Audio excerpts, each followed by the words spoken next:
Ta chair sait très bien que tu essaies de suivre le Christ.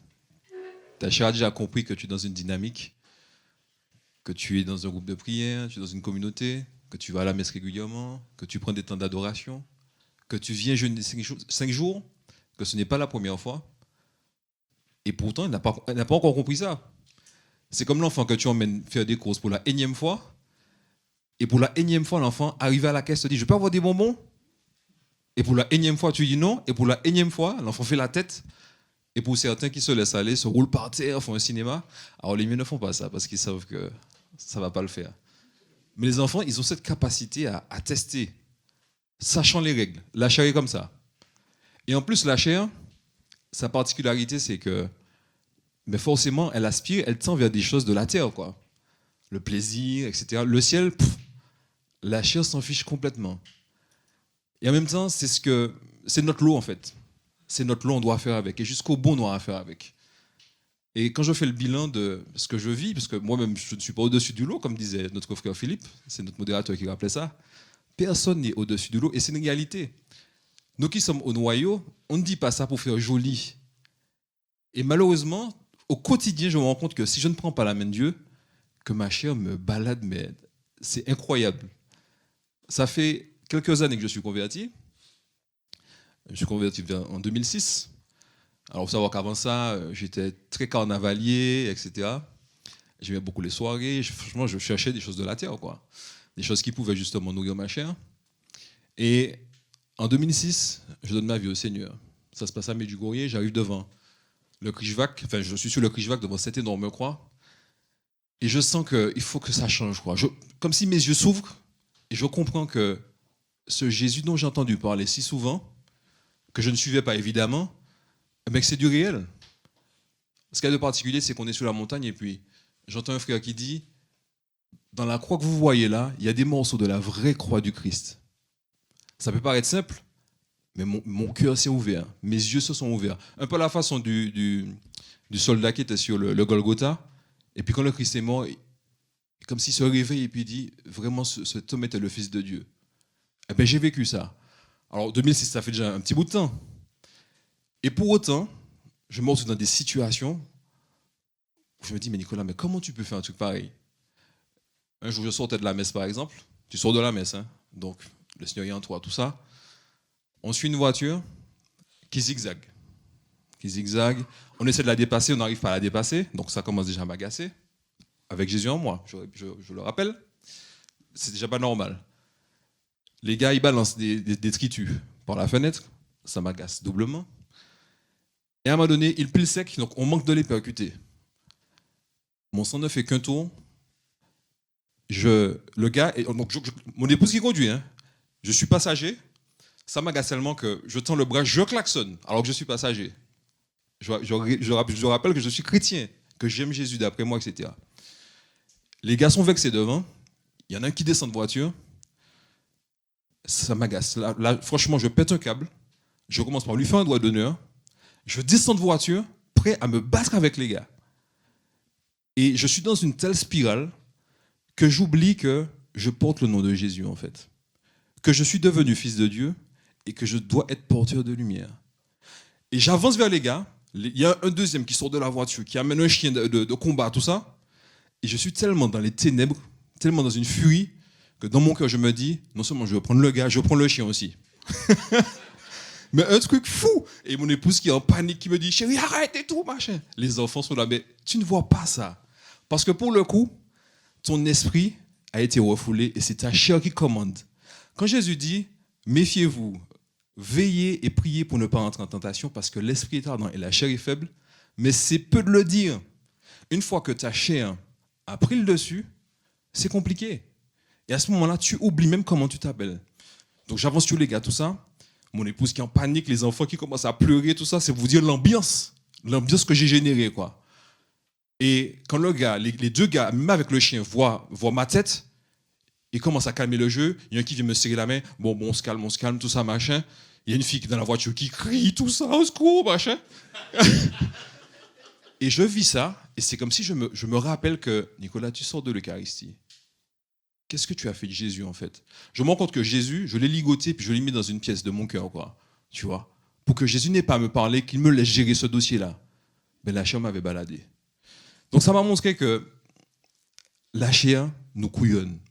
On a pris une parole, je crois que c'était pendant l'enseignement de Romu, qui disait que ça nous appelait à veiller attentivement sur notre âme tous les jours. Et ça, c'est une parole de vie, une parole de salut.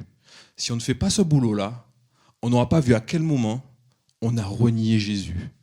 Parce que quand tu laisses libre cours à la chair, quand l'esprit, tu l'as éteint, tu as des pulsions animales qui peuvent te pousser à commettre un meurtre. Quand Jérémie parlait de ce qu'il ressentait quand une sœur lui a parlé d'avoir été violée, j'ai déjà ressenti ça. Et il ne faut pas qu'on se voile la face, il ne faut pas qu'on essaye d'édulcorer. Quand tu as ces pulsions de meurtre, tu as envie de tuer. C'est une réalité. Saint Jean, par exemple, te dit que si tu as de la haine, on ne parle même pas d'envie de tuer. Si tu as de la haine contre ton frère, tu es un meurtrier. C'est une réalité. C'est pourquoi il est important, frères et sœurs, d'avoir ces temps de retraite pour faire le point. Ces temps de jeûne particulièrement, pour te mettre à nu devant le Seigneur, pour calmer la chair, l'emprisonner pour lui dire, tu vas te calmer, on va se mettre devant le Seigneur pour faire le point, pour que le Seigneur te montre qui tu es à travers sa lumière en fait, que tu te mettes à la lumière pour voir qui tu es réellement. Alors, avant d'arriver à ma conversion, j'ai eu l'occasion d'un peu partager hier. Je viens d'un milieu assez particulier puisque, si vous voulez, ma mère est née d'un père qui était assez spécial. J'avoue que, moi qui l'ai un peu connu, je n'ai jamais vu cet homme sourire. C'est un homme qui était assez brutal et ce gars-là, il frappait ses enfants, franchement. Il frappait ses enfants, il avait des animaux, des moutons, des trucs comme ça. Il tabassait ses animaux. Et non, c'était pas particulier. Et il y a que très peu de temps que j'ai appris que cet homme-là lui-même avait eu un père difficile. Comme quoi tu ne peux pas donner ce que tu n'as pas reçu. Donc ce qui m'a permis de peu revoir ma copie, de moins le juger, etc. Même si de toute façon, il n'est jamais bon de juger quelqu'un sans le connaître, parce que nous ne sommes pas juges. Et donc cet homme-là a fait vivre un enfer à ses enfants. Ce qui fait que ma mère s'est construite avec une espèce de peur de son père, une peur panique. Et ça l'a suivi pendant toute son adolescence, même pendant tout son temps d'adulte. Et aujourd'hui encore, ma mère a quelques problèmes de santé, de l'ordre du psychologique, tout ça, quand elle se souvient de ce que son père lui a fait vivre, etc. Et donc, si vous voulez, ma mère, au point que ma mère, à un moment donné, formait le projet de le tuer. Je vous assure, c'est un truc de malade. Avec une sœur, elle se disait, mais un jour, il faut qu'on lui fasse payer, quoi. Le gars nous a trop tapé, trop terrorisé, il faut qu'on lui fasse payer. Et donc, quand tu as une mère comme ça, forcément, elle t'élève en te faisant comprendre qu'il est hors de question que tu te laisses faire, en fait, qu'on te tape, etc. Et pour ne rien arranger, dans cette famille-là, il y a eu pas mal de tensions, pas mal de divisions. J'ai eu des oncles que j'ai vus parfois 1 ou 2 fois maximum parce qu'il y a des clans qui se sont formés et ma mère a été fâchée avec des oncles et des tantes, etc. Ce qui fait que c'était pas facile. Donc, des notions d'amour, de compassion, de miséricorde, de pardon, tout ça, j'ai pas trop connu ça. Alors, en même temps, ma mère nous a éduqués, ma soeur et moi, pour que ça se passe bien entre nous, qu'il y ait de la bienveillance, etc. Elle nous mettait la pression d'ailleurs. Là, il n'était pas question d'enseignement sur le Christ, tout ça, parce qu'on ne le connaissait pas, mais elle veillait quand même à ce qu'il y ait de l'entente entre les frères et sœurs. Mais on a vécu des années sans le Christ, quoi. Des années. Pour autant, je dois dire qu'on a eu des occasions. J'ai eu des occasions ratées de rencontrer Jésus. On a eu l'occasion de parler de l'épreuve. L'épreuve, c'est ce que Dieu permet pour que tu te réveilles. Je me rappelle quand j'avais 12 ans, ma mère tombe gravement malade. Et pour la première fois, alors que ma grand-mère me parlait du Christ, ma grand-mère côté papa me parlait du Christ, tout ça, ça rentrait là, ça sortait là. Alors ce qu'il faut savoir, c'est que non seulement ma mère ne portait pas son père dans son cœur, elle ne portait pas sa belle-mère non plus dans son cœur. Parce que sa belle-mère lui envoyait des pics quand elle était jeune, sa belle-mère ne l'a jamais vraiment approuvé. Donc ça avait vraiment créé une relation bizarre. Donc il y avait une espèce de guerre. Et il faut dire que ma belle-mère, ma grand-mère, c'était pas facile non plus. Pour vous replacer les choses, quand je suis né, j'avais quelques jours seulement. j'avais un œil un peu fermé, comme beaucoup de bébés. C'est le bébé, il naît, donc voilà, il essaie de voir où ça qu'il est arrivé là. Voilà, il y a un temps d'adaptation. Parce que j'avais cet œil à moitié fermé, ma grand-mère paternelle avait dit, lui, ce serait un petit vicieux. Donc, dès le berceau, il avait jeté une parole de malédiction sur moi. Et donc, ça n'avait fait qu'agacer ma matière. C'était le énième coup bas qu'elle avait subi. Et donc, si vous voulez, il y avait une relation bizarre. Ce qui fait qu'on a grandi comme ça. Il y avait une guerre entre ma mère et sa belle-mère. Donc, quand la grand-mère nous parlait de l'église, tout ça, on n'était pas sûr de ça. Donc, pendant des années, on a fonctionné sans Dieu. Jusqu'au jour où ma mère tombe malade, gravement malade. Et en Martinique, on lui dit que c'est grave et qu'on n'a pas de solution pour elle. Il va falloir qu'elle parte en France pour essayer quelque chose, mais on ne lui garantit rien. Et pour la première fois, alors que je ne m'occupe pas de Dieu, que mes cousins, tout ça, qui sont proches de ma grand-mère paternelle et qui vont à la messe, tout ça, moi je me moque d'eux à l'époque. Pour moi, c'est moi qui ai de la chance et que eux qui sont dans une espèce de prison. Donc quand il y a des temps festifs, notamment à Noël, et que les gars sont obligés d'aller à la messe, parce que c'était un peu vrai, les parents les obligent à aller à la messe, je me moque d'eux, quoi. Je leur fais des signes, bon les gars, à plus tard, moi je reste dans le plan, jambon Noël, pâté, tout ça, et puis bon, on se retrouve après la messe de minuit. Et donc, dans mon ignorance, je pensais que c'était moi qui étais dans le bon. Et donc, pendant des années, je me moque de Dieu quelque part. Je me moque de ceux qui essaient de le suivre, je me moque de Dieu. Mais dans cette épreuve-là, je comprends que je peux perdre ma mère. Et pour la première fois, sans connaître Dieu, je vais me mettre à genoux et puis supplier Dieu de ne pas m'enlever ma mère. Je vais passer un peu rapidement sur ce passage-là, mais il se trouve que quand ma mère arrive en métropole, que les médecins voient son état, ils font comprendre à une tante à moi que c'est compliqué et franchement, ils ne garantissent rien. Mais il se trouve que ma mère va être soignée et qu'elle va guérir. Là, j'aurais pu rencontrer Dieu. Et là où j'avais promis à Dieu de revoir ma copie, d'aller à la messe, parce que je comprenais que je jouais avec Dieu, je me moquais de ceux qui allaient à la messe, tout ça. J'avais promis à Dieu, j'irai à la messe, je vais te suivre, tout ça. De vraies promesses. Quand ma mère a guéri, j'ai mis ça de côté, puis je suis reparti de plus belle dans le monde. En plus, le diable s'est organisé pour que tous les week-ends, il y ait un zouk organisé par les gars avec qui j'étais en classe. Et donc, j'avais des objectifs de soirée, de choupette, de tout ce que vous voulez. Et donc, si vous voulez, la chair dont on parle avait grave pris de mauvaises habitudes. Vous voyez ? C'est comme un arbre que vous plantez et puis que vous laissez un peu pousser tout seul, sans tuteur. C'est-à-dire que vous voyez qu'il penche, mais vous vous dites, bon, il va se redresser tout seul. Faux. Des fois, vous voyez des arbres qui sont comme ça, et puis c'est à coup de sangle, d'espèce de sangle de chantier qu'on essaye de bien émâcher parce qu'on a agi trop tard. Eh bien, ta chair, à force de mauvaises habitudes, eh bien, elle prend une mauvaise pente. Et après, tu as beau lui parler de Jésus, tout ça, si le Seigneur n'intervient pas lui-même en personne, c'est compliqué. En plus, il y a au mur appelé cette notion d'entraînement au péché. Plus tu pêches, plus ça t'amène à pécher, à commettre d'autres péchés, etc. Eh bien, ça, c'est réel. Jusqu'à ce jour où j'arrive à Medjugorje, mes yeux s'ouvrent et j'ai envie de suivre le Seigneur. Je suis arrivé d'une façon sur cette montagne-là, j'arrive d'une autre façon, je descends d'une autre façon. Je rentre chez moi et ma fiancée de l'époque me dit, franchement, je vois qu'il y a quelque chose dans tes yeux. Et alors qu'on était déjà en préparation pour le mariage, je sens que là, il faut y aller, quoi. On a assez joué. Donc, on appelle nos parents, on leur dit, non, franchement, on a assez traîné. Ça faisait déjà 3 ans quand même qu'on se formait au mariage. Il faut y aller. Alors, dans cet temps de mariage-là, parce qu'on a été formé par Monseigneur Macaire, ça a été un temps de discernement. Parce que vous savez, au mur rappelle que le mariage n'est pas un jeu, c'est une réalité. Tu as 2 personnes qui ont 2 passés, qui ont eu 2 éducations différentes et qui se rejoignent pour construire quelque chose sur le Christ. Donc c'est un projet sérieux en fait. Mais toujours est-il que ces 2 personnes qui sont très différentes doivent combiner avec le Christ pour porter du fruit. Donc on a abordé des questions sérieuses comme l'amour, le pardon, etc. Et très rapidement, on s'est rendu compte que dire à l'autre, mourir à soi pour dire à l'autre, je t'aime et je te pardonne, ça pouvait être quelque chose de difficile. Alors au début, tu te convertis, tu as la grâce de Dieu.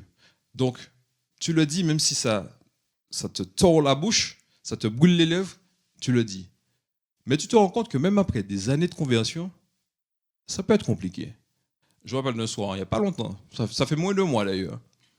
Ouais. Comme quoi, la famille, la chair, c'est quelque chose. Et si on n'arrive pas, en fait, à faire mourir cette chair-là, pour arriver au ciel, ça va être difficile. C'est une réalité. Il y a moins de mois, on rentre tard de Bordeaux, je ne sais pas où ça on était. On est en pleine nuit et puis on habite dans les Landes. Donc il y a beaucoup d'animaux, on roule à travers la forêt, tout ça. Il fait nuit noire. Et puis on a l'habitude, quand on roule de nuit comme ça, tard, de veiller l'un sur l'autre, de voir si l'autre qui est au volant ne dort pas, tout ça. Et à un moment donné, je vois que le véhicule dévie et est proche de toucher un panneau qui est au bord de la route. Alors, rempli de bienveillance, je pose la main sur le volant pour qu'on ne parte pas dans le fossé. Erreur technique. J'ai mon épouse qui pète un câble. Ah, ne me fais plus jamais ça! Je dis, mais attends, t'es sérieuse là? Mais je ne sais pas si tu t'es endormi ou quoi, mais j'ai senti que tu partais dans le décor, etc. Ah non, non, je ne dormais pas, tout ça, machin. La prochaine fois, tu me réveilles d'abord et puis après. J'ai dit, mais t'es sérieuse? T'es sérieuse? Mais le temps que je te réveille et que tu te réveilles, ça finit mal. Le truc est parti dans un truc. Et moi, agacé, au début, je parlais français avec des petites phrases douces, etc. Quand j'ai vu comment elle cabrait, ça m'a agacé. Je commence à lui parler en créole. Pour lui demander d'arrêter son cinéma. En fait, si vous voulez, c'est même pas le fait qu'elle m'ait répondu comme ça, mais le plus grave dans ça, c'est que j'ai trouvé qu'elle m'a parlé comme un petit garçon. Quand elle m'a dit ne me fais plus jamais ça, j'étais blessé dans ma chair. Je me suis dit, mais comment mon épouse me parle comme un petit garçon, comme un de ses enfants? Ça m'a blessé. Et donc là, je commence à lui parler en créole, puis d'arrêter avec ça, je ne veux plus rien entendre. On roule plusieurs kilomètres pour rentrer à la maison, et je me couche comme ça. Le lendemain matin, je suis énervé toujours, on ne se parle pas dans la maison. Et c'est fou parce que tu connais la parole de Dieu d'après toi. Tu es chrétien d'après toi. Tu es berger d'après toi. Tu connais la parole qui dit que le soleil ne se couche pas sur votre colère. Je dois aussi dans Éphésiens. Et tu te laisses aller à ça quand même. Donc, tu comprends quand le Christ dit qu'il ne suffit pas de devenir Seigneur, Seigneur, mais il faut faire ce que je dis en fait. Ok? Donc, aujourd'hui encore, je me rends compte que si je ne suis pas vigilant, la chair me trompe. Bref, je referme la parenthèse. Et donc, on finit par se marier. On accueille nos enfants. Et là, le combat continue en fait. Le combat continue. Au début, ça se passe bien avec notre premier, notre deuxième, notre troisième. On accueille un quatrième. Et c'est un enfant qui, dès l'âge de 1 an, on trouve qu'il a un tempérament particulier. On le couchait par exemple, on voit que l'enfant, on l'a couché, on est dans le salon, on se dit, bon, il est couché, on va prendre notre entre parents. On voit le gars qui débarque. Mais quand on vous dit qu'on l'a couché, un lit avec des barreaux, un berceau, quoi. Et puis assez profond, parce que vous savez, des fois on met double matelas pour les nourrissons. Et après ça, tu enlèves ça pour que l'enfant, voilà. Donc le truc est assez profond. On voit que l'enfant, il débarque. J'ai dit, c'est là, attends, il est passé par où, là, lui? J'ai dit, elle vérifie qu'il n'y ait pas un trou dans le quelque part. Donc une fois ça arrive, on le recouche, c'est ça. Un deuxième soir, on voit le gars qui redébarque. Alors on se dit, il y a un truc là. Donc un soir, on le surveille. L'enfant, 1 an, il escaladait les barreaux et puis il s'échappait. Et cet enfant-là, quand tu le reprenais, quand tu le grondais, il serrait les poings et puis il courait dans la maison en criant. Dès l'âge de la Christelle, on a un souci avec celui-là. On a un petit souci avec celui-là. Alors mon épouse me dit, tu penses? Je dis, ah oui. Je dis, si. On voit comment il serre les poings. Ça nous a montré que, déjà, toi, tu as du mal à gérer ta chair alors que tu es dans le Seigneur. Ben, dès le berceau, l'enfant a déjà son tempérament.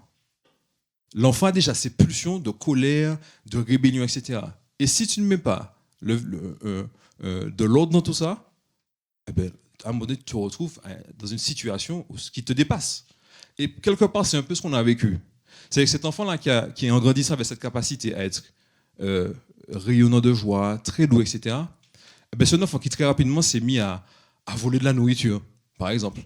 Et c'est comme si l'enfant a en lui une espèce de pulsion de gourmandise, un esprit de gourmandise qui fait qu'il est prêt à tout pour manger, pour mettre un truc dans son ventre. Je me rappelle qu'il avait 2-3 ans, on avait jeté de la nourriture, un reste de saucisses. On a mis ça dans un sac poubelle et puis on a mis ça derrière la maison en se disant que bon, demain on va aller jeter ça. Et puis dans la nuit, vous savez, des animaux sont venus éventrer les sacs, tout ça, et puis il y a quelques rondelles de saucisses qui se sont échappées. Mais des saucisses à varier, quoi, puisque bon, À un moment donné, si vous prenez l'enfant en train de manger les saucisses, c'est pour vous dire comment le gars avait... Jusqu'à maintenant, il a ce truc-là en lui. On a beau lui dire, mais... Alors, il s'appelle Ivanelli. Voilà. Donc, je vous prie pour le confier à vos prières. C'est un enfant qui est prêt à tout pour mettre quelque chose dans son ventre. Donc, le gars, il va voler, etc. Donc, bref, avec ce qu'on a reçu, qu'on essaie de recevoir, on essaie de cadrer ce gars-là. Mais on comprend bien que c'est compliqué. Et d'ailleurs, dernièrement, le Seigneur me disait, parce que bon, je parle au Seigneur, je dis Seigneur, mais j'ai du mal, franchement, j'avoue, j'ai du mal avec le gars. J'ai du mal avec lui, je dis Seigneur, j'ai du mal à l'aimer, franchement. Vous savez, quand tu es chrétien, quand tu vises le ciel surtout, tu comprends que tu ne peux pas tricher avec Dieu, quoi. Donc si tu sens que tu as un grief contre ton enfant, que tu sens que tu n'arrives pas à l'aimer comme Dieu voudrait que tu l'aimes, vaut mieux te mettre à la lumière, en fait. Dis Seigneur, je n'arrive pas à l'aimer, et c'est ce que j'ai fait. Et le Seigneur me disait, tu sais Nicolas, je sais que cet enfant est difficile. Et c'est parce qu'il est difficile que je te le confie. C'est particulier quand même. L'enfant vient de Dieu, mais Dieu te dit, je sais qu'il est difficile, mais je veux que tu t'en occupes. Et le projet de Dieu est plus grand parce que, comme dans la mesure où je vais m'en occuper, je vais grandir dans l'amour, je vais gagner en sanctification pour entrer au ciel. Et je me dis, c'est ta mission, donc prends ça au sérieux. Bref. Et donc, on accueille d'autres enfants, etc. Et on comprend très rapidement que nos parcours différents nous jouent des tours. C'est-à-dire que mon épouse, déjà, qui est très différente de moi, ça c'est normal. Mon épouse, rendez-vous compte, si je dis, bon les enfants, fuyons. Si je pars à droite, vous pouvez être sûr à 99,9% que mon épouse dise, fuyez à gauche. Okay? Mon épouse croit me connaître. Okay? Parce que ça fait quand même 23 ans qu'on est ensemble. Mon épouse, des fois, elle me dit, chérie, j'ai pensé à toi, j'ai acheté une chaussure là, pour sûr, elle va te plaire. J'aurai de la chaussure. Je dis merci. Parce que tu es chrétien, donc tu essayes d'être doux, d'imiter ton maître. Tu dis, chérie, merci pour cette paire de chaussures. Mais tu sens que elle a tapé à côté, quoi. OK? Et donc, dans l'éducation de nos enfants, très rapidement, on s'est rendu compte que nos parcours différents pouvaient nous jouer des tours. Et en fait, c'est pas que quand tu es différent, tu ne peux pas te mettre ensemble. Comme dit souvent, si tous les deux vous êtes chrétiens, c'est impossible que vous n'arriviez pas à porter du fruit en Christ. Mais ton problème, c'est ton orgueil. C'est, quand j'étais petit, mes parents m'ont éduqué comme ça. Quand j'étais petit, et le pire, c'est que les deux campent sur leur position. C'est comme si tu es dans une voiture, et puis tu as deux chauffeurs. Tu as le chauffeur qui a son volant à gauche, et puis tu as l'autre qui dit, non, tu conduis mal. Il prend son volant dans son sac, il branche ça à droite, et puis non. Comment tu peux avoir deux personnes qui... OK? Donc, il faut que les deux se mettent d'accord. Et le ciment de tout ça, c'est Jésus. Comme disait Romu hier, le mariage, c'est sérieux. Si les deux ne meurent pas à eux-mêmes pour donner la main à Jésus, c'est compliqué. C'est compliqué. Ça nous a amené à des problèmes, à des disputes. Si bien qu'à un moment donné, je ne sais plus c'était en 2019, c'était l'année l'année juste avant la croisière, on fait une balade avec les enfants, mais il faut savoir qu'à ce moment-là, l'ambiance à la maison est toxique. Je vois que ça part en vrille, les enfants sont dans tous les sens, ça saute, ça crie, c'est un vrai cirque. Alors je dis à mon épouse, non, on ne peut plus continuer comme ça, je ne supporte plus cette ambiance-là. Et on est sur tellement des situations comme ça que, franchement, au bout d'un moment, j'ai envie de me barrer. Je vous le dis, franchement, j'ai envie de partir de la maison. Et on fait une énième balade avec les enfants, et puis je sens que, pour le coup, le diable me parle. Le diable me dit, tu sais, le divorce n'est pas fait pour les chiens. Et ce qu'il y a de particulier, c'est que je sens que je trouve la perspective pas si débile que ça. Je me dis, c'est vrai. Après tout, Nicolas, tu as essayé de toutes tes forces, mon œil, comme dit la parole de Dieu. Est-ce que tu as lutté contre le péché jusqu'au sang? C'est à vérifier. Et donc à ce moment-là, j'ai envie de lâcher l'affaire, quoi. Mais ce qui va nous sauver, effectivement, c'est cette histoire de croisière organisée par Vieux Partage. Alors, allez savoir si Dieu n'a pas inspiré ça, notre modérateur, pour nous sauver, nous. Parce qu'en fait, non mais on rigole, mais Dieu est capable de ça. Souvent, on imagine que Dieu est pour son peuple. Et Dieu est pour son peuple. Mais on a du mal à croire que Dieu peut descendre pour une seule âme. On a du mal à croire ça. Je ne sais plus quel mystique qui avait des révélations sur la passion de Jésus, qui disait que Jésus disait que même s'il n'y avait qu'une seule âme à sauver, il se serait donné pareil. Et ça, c'est notre Dieu, frères et sœurs. Vous qui êtes venus dans cette retraite-là, Dieu est venu pour chacun de vous. même s'il n'y avait que vous dans la retraite, Dieu serait venu. Dieu aurait donné le Saint-Esprit pareil. Parce que l'amour de Dieu lui conduit à de tels extrêmes. Et heureusement pour nous. Et donc, j'ai envie de dire que Dieu a créé cette croisière pour nous et ça va vraiment nous sauver. Mais tu sais, le problème c'est que si tu t'endors là-dessus, si tu crois que c'est réglé, eh ben, tu es en danger. Et ça n'a pas loupé parce que les choses n'étaient pas réglées. Ces enfants continuaient à faire n'importe quoi, surtout qu'après la croisière, comme on était rentrés tous ensemble en Martinique, les gars, 2 mois après être rentrés en métropole, avoir repris l'école, les gars étaient toujours dans une ambiance de fête. Les gars n'allaient pas se coucher. On les couche à 21h, à 2h du matin, tu te lèves pour aller aux toilettes. Les garçons sont en train de faire la bamboula, ça court dans tous les sens. Ça faisait la fiesta. On se prenait des réflexions à l'école. L'école disait, vous savez, franchement, faut coucher les enfants, tout ça, parce qu'ils sont fatigués à l'école, tout ça. Donc déjà, ça te pique, quoi. Dans ton orgueil, on prend un petit coup. Parce que tu vois que tu fais le boulot. Donc tout ça, ça rajoutait des tensions dans le couple. Et puis le poteau rose, toujours dans cette difficulté à se mettre d'accord, il y a notre fils aîné qui nous dit « Ouais, je veux avoir une moto ». Alors on dit à notre fils, je dis à mon fils, tu sais, je ne suis pas contre la moto, puisqu'à une époque, moi, je voulais faire de la moto. Ce que je te demande, c'est que tu te formes à la moto, quoi. Une moto, c'est un truc dangereux. En plus, ce qu'il y a de très particulier, et c'est là que tu vois que l'âme humaine est complexe. Enfin, l'âme humaine est complexe. Cette âme voulue par Dieu est traînée dans la boue par cette chair finalement blessée par le péché. C'est incroyable. Quelques mois avant, mon fils a un ami qui s'est tué à moto dans l'école où il était. C'est un petit gars qui avait quasiment son âge. L'anniversaire du gars arrive, ses parents lui offrent une moto. Le gars essaie la moto 2 jours avant son anniversaire. Le gars se tue à moto. Stupeur dans l'école, tout ça. Franchement, c'était un coup dur. Même nous qui ne connaissions pas l'enfant, quand on a appris la nouvelle, ça nous a mis un coup, quoi. Et quand mon fils me parlait de moto, je lui ai dit, c'est Mathis, je ne vais pas faire comme dit le monde, je ne vais pas faire de la récup, mais prends ça comme un avertissement, quoi. C'est-à-dire que ça reste un truc de dangereux. Et sur ce qui s'est passé, tu comprends que c'est pas moi qui essaie de te faire peur, etc. C'est vraiment dangereux. Je lui dis, forme-toi. Et plus je lui dis ça, plus je sens qu'il ne prend pas ça au sérieux. C'est-à-dire que ça chair le gouverne et lui dit, achète une moto. Bref, je dis à mon épouse, qu'est-ce que tu en penses? Il faut qu'on essaie de freiner ses ardeurs parce que je sens qu'il est trop sur ça, en fait. Alors, on me dit, mais non, t'inquiète pas, je ne pense pas qu'on va lui acheter ça tout de suite. Mais je les vois quand même consulter des sites internet, remplir des paniers, faire des configurations, tout ça. Je dis, chérie, on dirait que petit à petit, tu rentres dans le projet de cet achat de moto.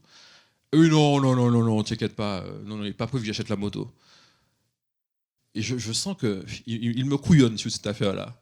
Je dis, chérie, écoute-moi bien, si tu achètes la moto pour Mathis, on aura un souci. Ah non, j'ai pas prévu d'acheter de moto. Sauf que un jour, il me dit, écoute, bon, j'ai acheté la moto. Alors je lui dis, mais non, franchement, il se moque de moi, franchement. Alors, par la grâce de Dieu, j'essaie de vivre ça tout seul. Je sens que le Seigneur me dit, ne réagis pas dans la chair. Si tu réagis à chaud là comme ça, tes paroles vont détruire. Toute ton attitude, tout ce qui va émaner de toi va détruire. N'agis pas dans la chair. Donc je dis, mais Seigneur, mais tu comprends, je suis chef de famille, j'essaie de suivre le Seigneur, je suis berger, je parle à des frères, j'exhorte des frères, tout ça. Les enfants de ma maison me mettent à la fête comme ça, c'est pas normal. Le Seigneur me dit, je peux comprendre ça. Donc je rigole. Le Seigneur me dit, je sens que le Seigneur est plein de compassion. Je sens que le Seigneur est plein de compassion et que le Seigneur voit tout ça. Et que le Seigneur me dit, je comprends ça. Mais ce qu'il y a de particulier, c'est que là où c'est le summum du foutage de gueule, excusez-moi l'expression, c'est qu'au moment d'aller chercher la moto, mon épouse n'est pas dispo. Elle me dit, chérie, est-ce que tu peux aller chercher la moto avec Mathis? J'ai dit, Seigneur, non, trop, c'est trop. J'ai dit, Seigneur, mais sans déconner. Le Seigneur ne me répond pas. Je vais chercher la moto. Alors, je suis assez apaisé, puisque bon, je prie, j'essaie de... Voilà, en fait, vous savez, on parlait de combat. Et la vie, c'est un combat. La vie spirituelle, c'est un combat. De tous les jours. Mais si tu décharges ton fardeau tous les jours, tu arrives à avancer quand même. Et c'est ce que je fais. Je suis agacé comme jamais, mais tous les jours, je remets ça à Dieu. Je dis, Seigneur, je te confie mon cœur de père, mon cœur d'époux, mon cœur de berger. je ne veux pas céder à l'amertume et rester dedans, quoi. Donc tous les jours, je décharge ça. Même si ma coupe est remplie tous les jours d'amertume, je la décharge tous les jours. Donc j'arrive à aller à la concession. Et comme quoi, Dieu, en fait, au milieu de l'épreuve, te dit, ok, tu vis cette épreuve-là, mais il faut que l'œuvre avance, il faut que le règne de Dieu avance quand même. Quand je suis sur place, je suis là, je suis en moi-même, je laisse. Et en plus, c'est moi qui dois payer. Donc je suis là, tout ça. Et je sens Dieu qui me dit, pendant que tu es dans la concession là, invoque mon sang sur cette concession. Parce que le diable a déjà formé des projets sur toutes les machines qui sont là, toutes les motos, les quads qui sont là, a déjà formé des projets pour perdre les âmes qui vont enfourcher ces véhicules-là. Donc pendant que tu es là, invoque mon sang. Donc j'entends prier, je dis, c'est vrai. Comme quoi le Seigneur, en fait, utilise toutes sortes de situations pour se glorifier, en fait. Parce que qu'est-ce que de plus important pour Dieu? Est-ce que Dieu aime mon fils plus que les autres? Eh bien, Dieu, qui a plusieurs coups d'avance, commence déjà à baliser pour bénir, pour protéger. Rio parlait de Carrefour. Je ne sais pas si c'était un noyau, c'était avec tout le monde. Il parlait de Carrefour qui était très accidentogène. Beaucoup d'accidents, tout ça. Eh bien, ça lui est inspiré par Dieu de prier sur ces carrefours-là quand il y passait. OK? Pour enrayer cette dynamique diabolique. Eh bien, Dieu, quelque part, m'éveillait à cette réalité. Il me disait, toi aussi, sois un artisan de cette trempe-là. Prie pour que les âmes ne se perdent pas. OK? Et donc, on achète la moto. Et puis, je prends un tac mon fils. Je lui dis, tu sais, je lui dis les choses telles qu'elles sont. Je lui dis, tu sais que je n'avais pas approuvé ce projet-là. Bon, ta mère a voulu faire le truc, tout ça. Mais maintenant, je maintiens à dire que c'est un truc dangereux. Et qu'à chaque fois que tu vas enfourcher cette moto-là, ta vie sera en jeu. Donc, cette moto-là, toi-même, je vais prier avec toi, mais toi, prie quand tu montes sur la moto et confie ta vie au Seigneur. À chaque fois que tu confies ta vie à Dieu, etc. Ça se fait, mais comme je dis, on est dans le combat, lui aussi. On a beau lui dire, mets ton casque, mets ton gilet, mets ta veste, tout ça, on le surprend à partir sans sa veste, sans son casque. Une fois, je le vois partir, alors je vois qu'il tourne en rond. Il y a un copain qui est venu le chercher, je vois qu'il tourne en rond, tout ça, un casque à la main. Donc je me planque pour qu'il ne me voit pas, pour voir jusqu'où il va aller. Et puis il tombe sur moi. Et puis il me dit, je comptais pas partir sans casque, hein, tout ça. Je dis, ouais, c'est ça.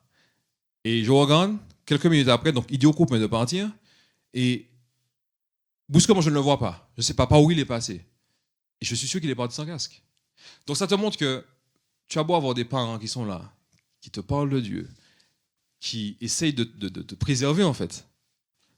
Ta chair, tu es soumis à ta chair, tu es esclave de ta chair. Mais en même temps, est-ce que je peux juger cet enfant-là? Pendant toutes ces années où ma grand-mère me parlait, pendant toutes ces années où elle me parlait du Saint-Esprit, etc. Et même converti, je dis connaître la parole de Dieu, je me retrouve à désobéir à Dieu, à contourner ce que Dieu me dit, etc. Donc, quelque part, Dieu me fait comprendre, prends patience comme moi je prends patience avec toi. Donc, c'est ce qui m'amène à ne pas être amer, à essayer d'être veilleur, de prier pour lui, comme disait Rio, en espérant que l'épreuve qui lui pend au nez ne soit pas trop dure. Et ça ne l'est pas. Un jour, il part en trottinette et puis, pour cette fois-ci, par la grâce de Dieu, il avait son casque. Et puis, il revient à la maison, apeuré, transpirant. Il me dit, papa, quand on est au groupe de prière, on est là en souplesse, on n'écoute pas, mais ce qu'on dit, c'est vrai. Dieu existe. Hein? Je lui ai dit, amen. Qu'est-ce qui t'est arrivé? Hein? Il me dit, je suis arrivé à un stop dans le village, j'ai glissé, je suis tombé, une voiture m'a rasé la tête. La voiture passait à ça de mon casque. Il me montre le casque est rayé, tout ça. Il m'a dit, franchement, j'ai cru mourir. Je lui ai dit, ben, tu crois que c'est du vent ce que je te dis? Tu n'as pas compris que ta vie n'est que pour un temps et que quand tu meurs comme ça, ben, tu es devant le Seigneur en fait. Tu es devant le Seigneur. Et ce qu'il y a de particulier, c'est que le Seigneur avait permis une énième épreuve pour le faire conscientiser que ce que ton père raconte, c'est pas forcément des conneries. Une fois, on prend un temps de prière à la maison. Et puis, on prend le temps de prier, on sent que les enfants ne sont pas dedans. Les enfants se moquent de nous, ils se moquent de Dieu, ça ricane, etc. Alors certes, ils sont jeunes. Quand j'avais leur âge, j'étais pas à ce niveau-là. Okay, eux, bon, ils acceptent de venir à la messe avec nous, ils acceptent de prier. Des fois, on sent qu'ils sont un peu dans le circuit, mais ils n'ont pas encore fait cette rencontre, ce qui est normal. Mais moi, je manque de patience et ça m'agace. Et quand on finit la prière, je leur dis, il commence déjà à partir dans tous les sens. Je lui dis, écoutez, avant de prendre congé, sachez que, je leur dis, je rentre dans le lard tout de suite. Je dis, vous savez quoi? Vous savez que quand vous mourrez, vous vous retrouvez devant Dieu. Direct. On a parlé de jugement particulier. Hein. Et qu'à ce moment-là, Dieu te demande compte de la vie que tu as menée. De la vie qu'il t'a donnée. Est-ce que vous savez ça? Je le dis, vous savez, je ne vous dis pas ça pour vous faire peur. Par contre, si je ne vous le dis pas, je vous ai caché quelque chose et je n'aurais pas fait mon travail. Je vous le dis parce que même à votre âge, il faut savoir que j'ai des enfants entre 15 et 4 ans, je dis même Héloïse, ma dernière petite qui a 4 ans, je dis même toi Héloïse, ce n'est pas parce que tu as 4 ans que tu ne passeras pas au jugement, quoi. C'est pas pour ça que tu ne dois pas passer en jugement. Du haut de tes 4 ans. Donc, quand on prend des temps de prière comme ça, c'est pour qu'on recherche le contact avec Dieu, qu'on relise la journée, qu'on remette tout au Seigneur pour repartir sur de bonnes bases. Prenez ça au sérieux. 3 jours après, j'ai mon fils aîné qui débarque dans le salon en panique. Il me parle, sa bouche est de travers. Il a du mal à me parler, du papa, tout ça, machin. J'arrive pas à parler. J'ai un bras qui est bloqué, tout ça, machin. Et ce qu'il y a de particulier, c'est que mon épouse qui est médecin, elle est dans la pièce. Il ne va pas la voir. C'est moi qui viens voir. Et je dis à mon épouse, et mon épouse est là, je ne sais pas si elle était paniquée ou quoi, mais elle est là, elle ne bouge pas. Je lui dis, mais il est en train de nous faire un truc là, etc. Donc effectivement, il faisait un petit AVC. Et cette expérience a montré à mon fils aîné, en tout cas, que ce que je leur disais il y a 3 jours, c'est pas du vent en fait. C'est comme si Dieu en fait avait permis ça pour leur dire, les gars, le pâtier que vous ne respectez pas dans la maison, ok? Il parle, vous faites des trucs, achat de moto, moto sans casque, etc. Il n'est pas parfait. Okay? Il se bat avec le péché, mais écoutez-le, ça peut servir. Et c'est là la sagesse de Dieu. Tu te maries en Christ, Dieu te dit que tu dois accueillir les enfants qu'il te confie, et il a désigné le père comme le chef de famille. Et le chef de famille, ce n'est pas une espèce de dictateur qui est là pour faire la loi. C'est, s'il craint Dieu, il est là comme un protecteur, pour prêter l'oreille, savoir ce que Dieu veut pour sa famille, veiller à ce que la parole de Dieu soit pratiquée dans sa maison, le tout pour que son foyer soit sauvé. C'est pas facile tous les jours, mais c'est sa charge. Et avec la grâce de Dieu, même si ce n'est pas facile, même si les gens font la tête dans la maison, même si mon épouse tord sa bouche de travers, j'ai envie de plaire à ce Dieu-là. Comme dirait souvent, j'ai peur de Dieu plus que vous. Ça veut un peu dire ça. Okay? Et donc, même les autres qui ont vu mon fils faire ça, parce qu'il a été hospitalisé, tout ça, et les autres ont dit, il va mourir. Et je lui ai dit, on ne sait pas. Réellement, on ne sait pas. Parce qu'on ne savait pas jusqu'où ça allait. Et donc tout ça a créé une espèce d'ambiance particulière, voulue par Dieu, j'en suis sûr, pour leur faire comprendre que la vie que vous avez, votre âme, veillez sur elle attentivement tous les jours. Et on progresse par la grâce de Dieu, il s'en sort, bon, etc. Il est en bonne santé, on fait des analyses, ça va. Et on avance comme ça. Alors j'ai eu quelques petites expériences du Seigneur. Tu sais, quand tu essayes de suivre Dieu, tu as le combat dans la famille, mais tu as le combat envers le prochain, en dehors de ton foyer, quoi. Le Seigneur te dit, bon, tu te dis disciple, eh ben, tu dois m'imiter. Tu dois m'imiter dans l'amour. Jérémie parlait de sa chair qui brûle à l'envie de se venger par rapport à une sorte de viol. Des fois dans des dossiers moins graves. Tu as envie de régler tes comptes, quoi. Le Seigneur il te dit non. Le Seigneur te dit non. À la croix, j'ai annulé tout ça. Cette vie-là est passée, l'homme ancien est passé. Maintenant, sois dans la lumière. Et ça, c'est pas facile non plus. Quand tu dois demander pardon à quelqu'un, ça demande une petite mort à soi. Et ça, on n'arrive pas à le faire. Parfois, tu as plus de facilité à jeûner 5 jours qu'à ne pas répondre à quelqu'un qui t'a provoqué. Mon épouse, par exemple, qui, comme beaucoup d'épouses, savent bien le faire, tu vois, parce que ton épouse te connaît, elle sait où le bas blesse, elle peut gentiment te balancer une petite parole, tu vois, bien placée. Et parfois, il était plus facile de rester sans nourriture pendant 5 jours que de lui offrir, comme on dit, de lui faire cadeau de la réponse. C'est ça la chair. C'est ça. Et le Seigneur te pousse. La sœur disait que, par exemple, que son jeûne était plus facile l'année dernière, et que c'est plus difficile cette année, c'est normal. C'est la pédagogie de Dieu. C'est quand tu fais du sport, par exemple, et admettons que tu as un vélo d'appartement, mais que tu as un vélo tout court. Tu as un système de plateau, tu sais, pour augmenter la résistance. Quand tu sens que tu es devenu à l'aise sur un plateau, qu'est-ce que tu fais? Tu augmentes la résistance. Sinon, sinon, à quoi ça sert? Mais le petit jeune de cette année, c'est ça. Il est plus difficile cette année parce que si on veut te faire monter une marche. Si il est aussi facile que l'année dernière, ça n'a pas d'intérêt. Parce que regardez ce qui se passe, regardez ce qui se passe dans le monde. Regardez les guerres, tout ça. Les guerres qui se comptent voir dans le monde, elles ne sont pas moins dans les communautés, moins dans l'église, moins dans les foyers qui se déchirent. Ça, c'est une réalité. Donc, Dieu permet cet entraînement, aussi vrai qu'il y a un entraînement au péché, orchestré par le diable, il y a un entraînement à la sanctification, un entraînement à la grâce. Donc, Dieu permet ces petits moments douloureux, comme le fait de confondre mercredi avec jeudi. Ok? C'est un coup dur, mais c'est un petit coup que tu te mets pour que ton âme s'aguerrisse. Tu dis, oh, c'est chaud, mais ça va le faire. Et ça va le faire. Ok? De la même façon, Dieu permet des épreuves. Dieu te met au feu pour que tu te sanctifies. Le tout pour que tu rentres au ciel. Tu arrives à faire des sacrifices pour des choses du monde, à te priver pour des choses du monde, mais pour ton âme, tu as plus de mal. C'est pas normal. C'est pas normal. Je me rappelle que j'ai été le témoin d'un frère. Alors j'ai été très honoré qu'il pense à moi. Sauf que ce frère-là qui se mariait, qui était très content d'avoir trouvé une fiancée, etc. Tout se profilait bien. Avait voulu faire les choses bien. Donc ils avaient ciblé une boutique très classe et ils voulaient que tous les témoins s'habillent dans la même boutique.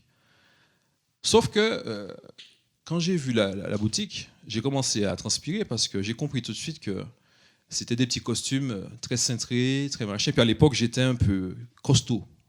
Okay, j'étais un peu musclé. Non, j'étais un peu enrobé. Et tout de suite, pendant les essayages, j'ai compris qu'il y avait un problème. Alors je me suis dit, Nicolas, c'est la loose si tu n'arrives pas à rentrer, si tu n'arrives pas à attacher ton pantalon pour le jour J. Alors qu'est-ce que j'ai fait? Je me suis occupé du dossier. J'ai commencé à moins manger, j'ai commencé à faire du sport, le tout pour rentrer dans le costume.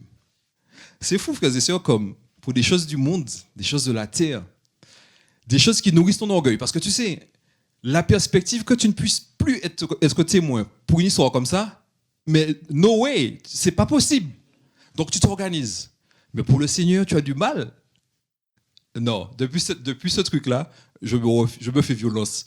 Je veux pas que Dieu me reproche ça. Me dise, non, Nicolas, tu avais fait le maximum là. Et quelque part, le royaume des cieux, c'est ça. Quand le Seigneur te demande de passer par la porte étroite, d'ailleurs, c'est ce que cette histoire de petit pantalon étroit m'a rappelé. C'est ça. Le Seigneur ne te dit pas, essaye de rentrer par la porte étroite. Il te dit, organise-toi.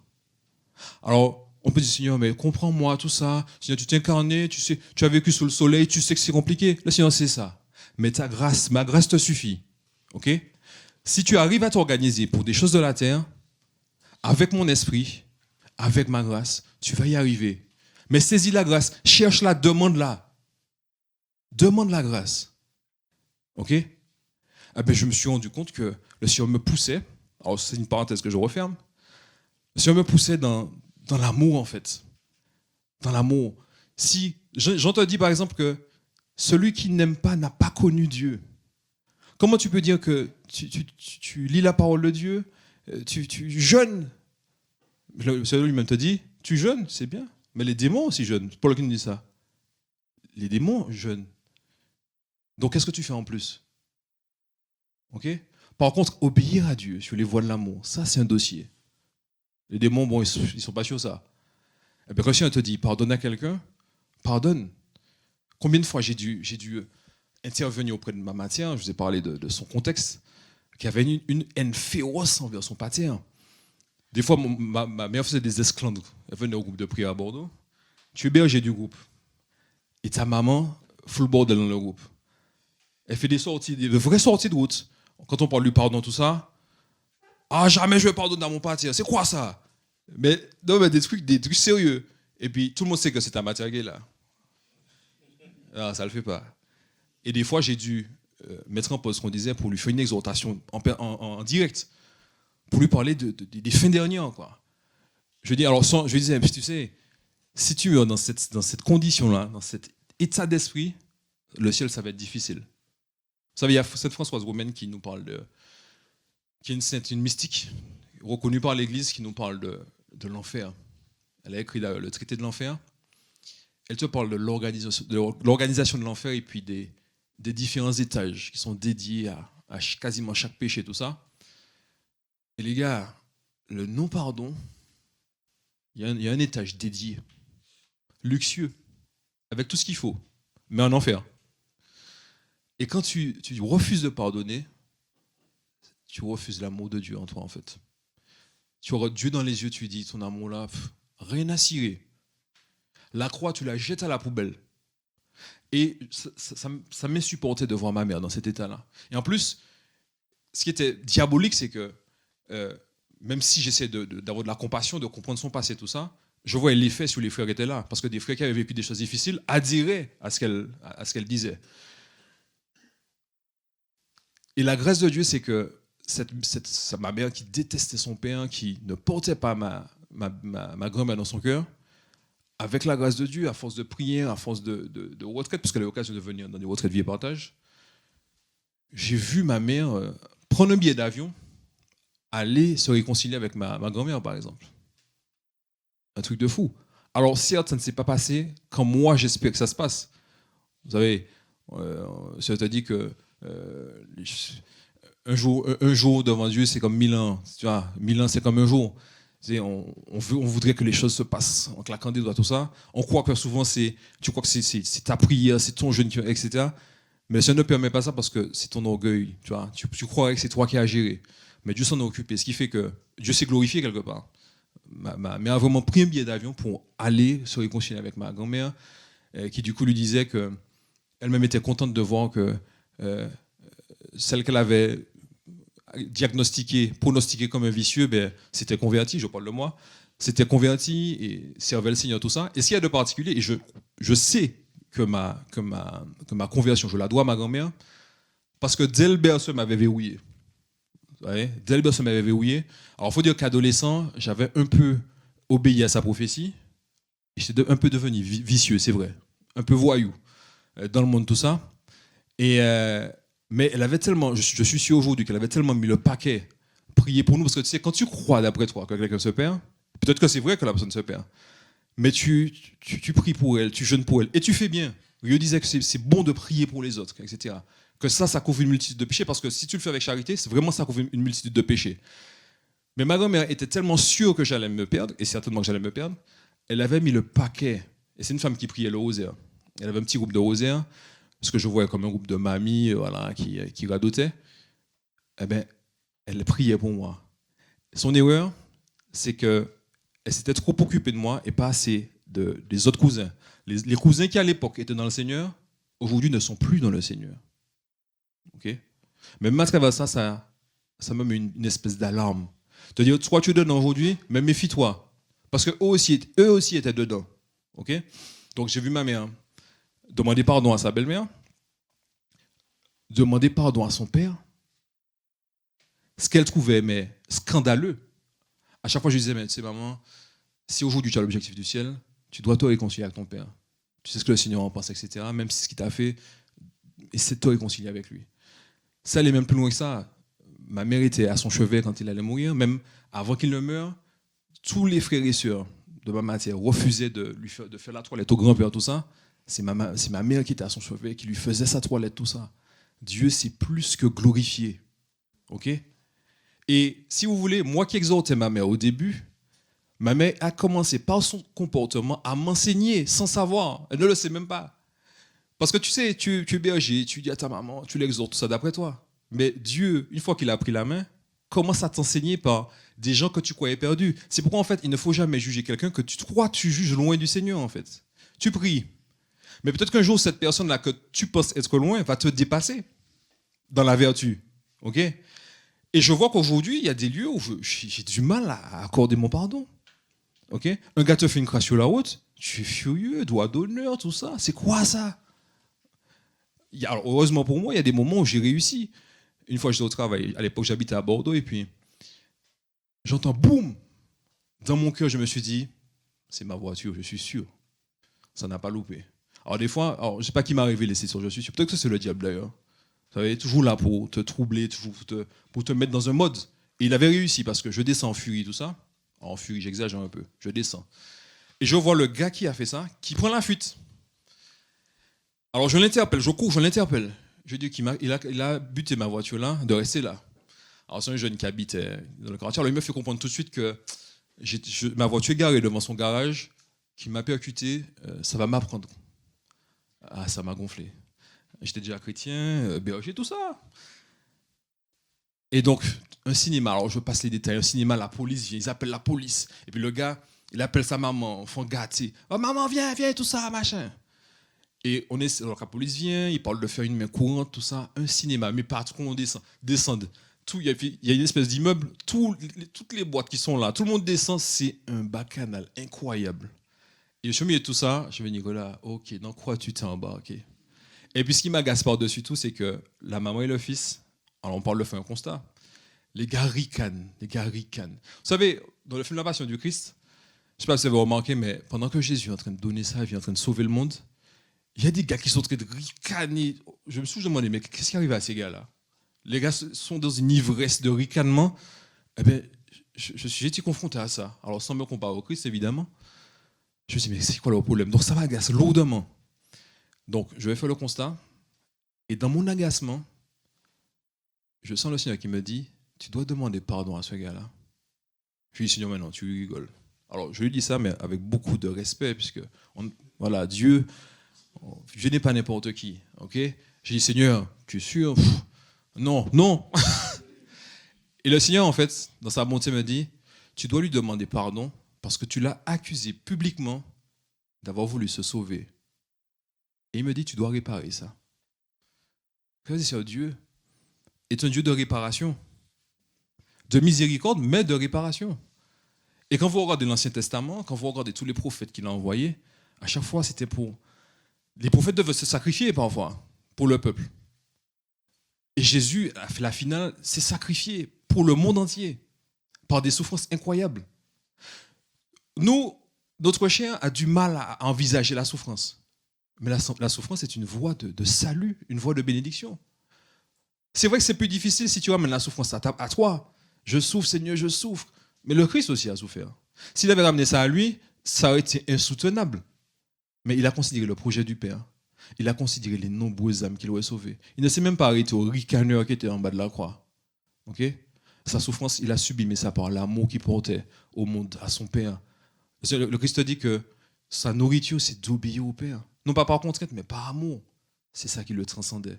Et si nous avons l'esprit du Christ, si le Christ est en nous, devenons capables de ça. Okay? Encore faut-il prêter l'oreille, entendre Dieu qui te dit non, voilà la voie. Okay? Quand le Seigneur dit je suis le chemin, la vérité et la vie, je suis le chemin. Donc prends sa main. Pour ton bien. Et donc, Dieu me dit ça pour réparer ça. Et tout de suite, je sens que l'agacement part.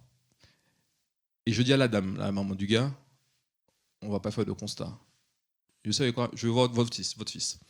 Elle me dit, il n'est pas là, tout ça. Et bizarrement, à partir du moment où j'accueille le projet de Dieu, même la femme s'apaise. Là où elle ricanait tout ça, je sens qu'elle-même se réveille de cette situation et puis devient très douce.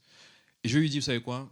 Et je lui partage ce que j'ai reçu là, sans lui dire que voilà, que j'ai entendu une voix, tout ça. Je lui dis, vous savez, je me rends compte que j'ai accusé votre fils publiquement, c'était moyen. Donc je veux le voir pour lui demander pardon, tout ça.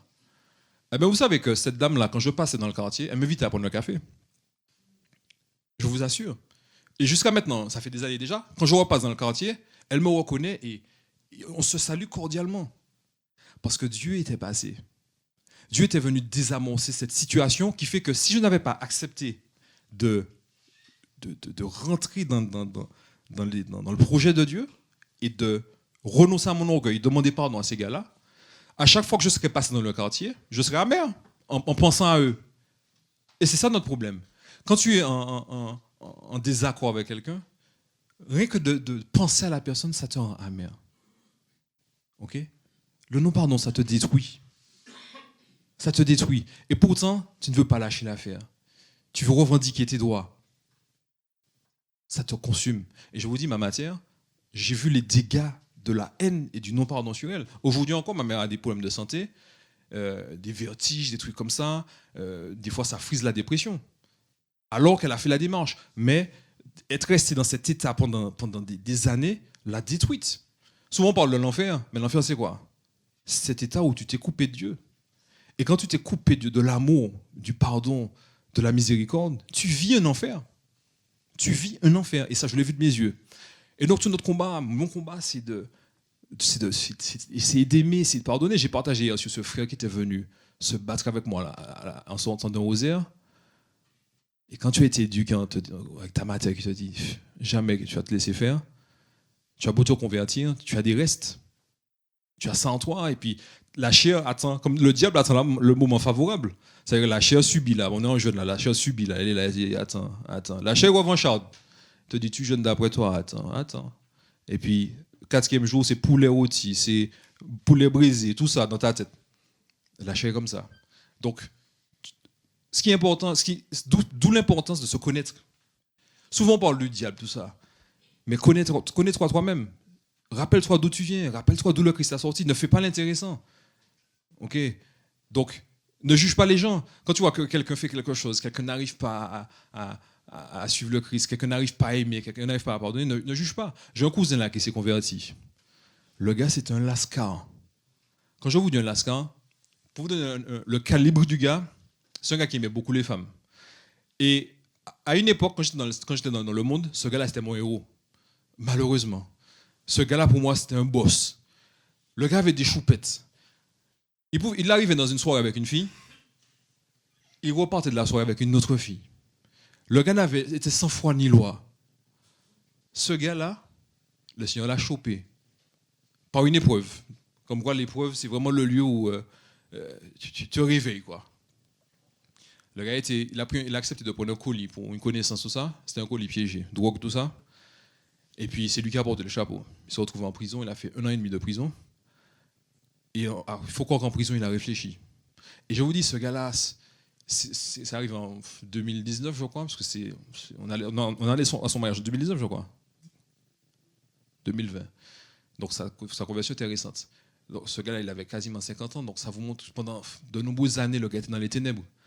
Et si vous voulez, son père qui a eu le temps de décéder sans voir sa conversion, je suis sûr que même sur son lit de mort, est parti sans l'espérance de sa conversion. Parce que, en plus, c'était tendu avec son père, c'était compliqué, il ne s'entendait pas. Personne ne misait sur sa conversion. Mais Dieu est en Dieu, frères et sœurs. Dieu est en Dieu. Comme dit la parole de Dieu, tu te crois debout, que celui qui est debout se garde de tomber. Vous vous rappelez de Pierre? Pierre croyait qu'il aimait Jésus plus que ses frères. Et ouais.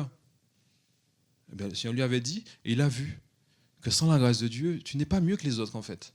Eh bien, parfois tu juges quelqu'un, tu te dis jamais cette personne va se convertir. Mais méfie-toi.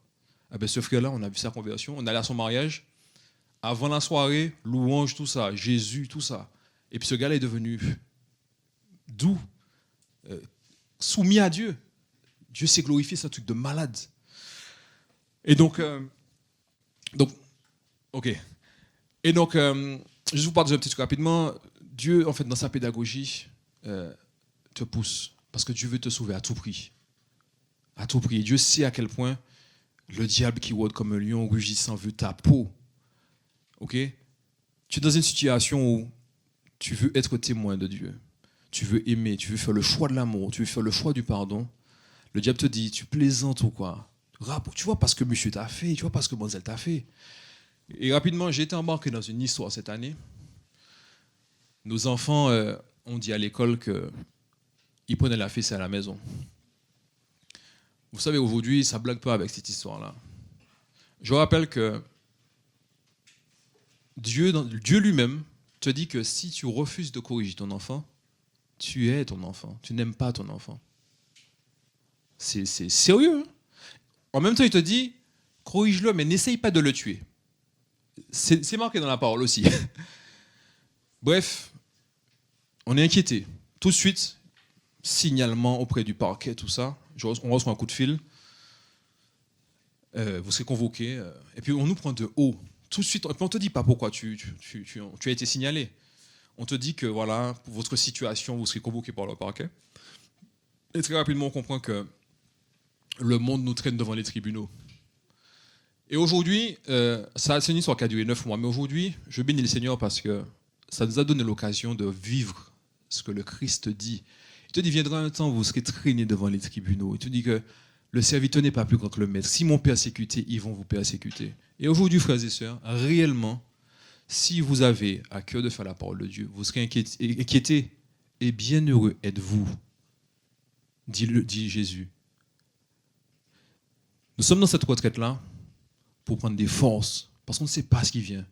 Quand on voit le climat mondial, quand on voit l'ambiance en France, la gouvernance de la France, vous voyez bien qu'il y a un climat antichrétien. Nous sommes là pour nous aguerrir. Mais vraiment, le temps est venu de vraiment vivre la parole de Dieu, la vivre. Vous avez vu Paul emprisonner tout ça? Ça nous pend au nez. Mais le tout pour que Dieu se glorifie. Le tout pour que notre chair soit crucifiée et que nous soyons sanctifiés, capables de rentrer au ciel. Vous avez entendu parler des 3 jours de ténèbres? Alors tout le monde commence à préparer son cierge béni. Mais veillons aussi sur la lumière qui est en nous. Comme dit Jésus, si la lumière qui est en toi devient ténèbre, quelle ténèbre? Ok? Tout le monde prépare l'extérieur, tout ça. Mais prépare ton cierge béni, il n'y a pas de souci. Mais tâche de vérifier si la lumière est en toi. Parce que tu peux être surpris au moment d'allumer le cierge de voir qu'il ne s'allume pas. Parce que dans la prophétie, on te dit que ceux qui ne sont pas en Dieu, ils ont beau essayer d'allumer, ça ne va pas s'allumer. Nous sommes ici, frères et sœurs, pour reprendre la main du Christ. Comme dit Rio, parfois tu crois être dans le circuit, tu n'es pas dans le circuit. Et le diable est fort pour te maintenir dans ça, pour t'encourager dans des choses superficielles. Pour te dire, ouais, tu as donné une parole de connaissance là, qui a été confirmée en plus, là, tu es balèze. Et mon œil, tu voles la gloire qui revient à Dieu. Et dans plein de détails comme ça. Tu as réussi à pardonner à quelqu'un, tu te sens fort. Mais qui t'a donné la grâce de pardonner? C'est Jésus lui-même. Donc il est bon finalement que tu aies cette difficulté. Des fois tu réussis, des fois tu sens que c'est difficile. Il y a des chutes. Tout ça, c'est bon en fait que ça se passe comme ça, parce que tu comprends que vraiment sans Dieu, tu ne peux rien faire. Tu comprends que tu n'es pas encore arrivé. Mais si tu te mets en tête que tu dois rester veilleur et que tu dois accepter le combat, que tu dois accepter l'épreuve, accepter ce temps de souffrance, ce temps de jeûne, le tout pour rejoindre le Christ dans son éternité, tu es déjà vainqueur. Donc prenons courage, frères et sœurs. Bénissons le Seigneur pour ce que nous vivons. Pendant que nous sommes là, en retrait, en sécurité, sous la main de Dieu, prions non seulement pour nous, mais pour nos proches, pour les foyers, pour le monde, pour tous ceux qui regardent Dieu en face, qui ricanent, qui n'ont pas encore compris l'urgence d'être sauvés, de donner leur vie au Christ. On va le faire, non pas parce que nous sommes des super-héros, mais parce qu'on a goûté à l'amour de Dieu. On a goûté à la bonté même de Dieu. Ok? Donc voilà, que la Vierge Marie nous y aide dans la mesure où nous serons soumis à son Fils. Amen.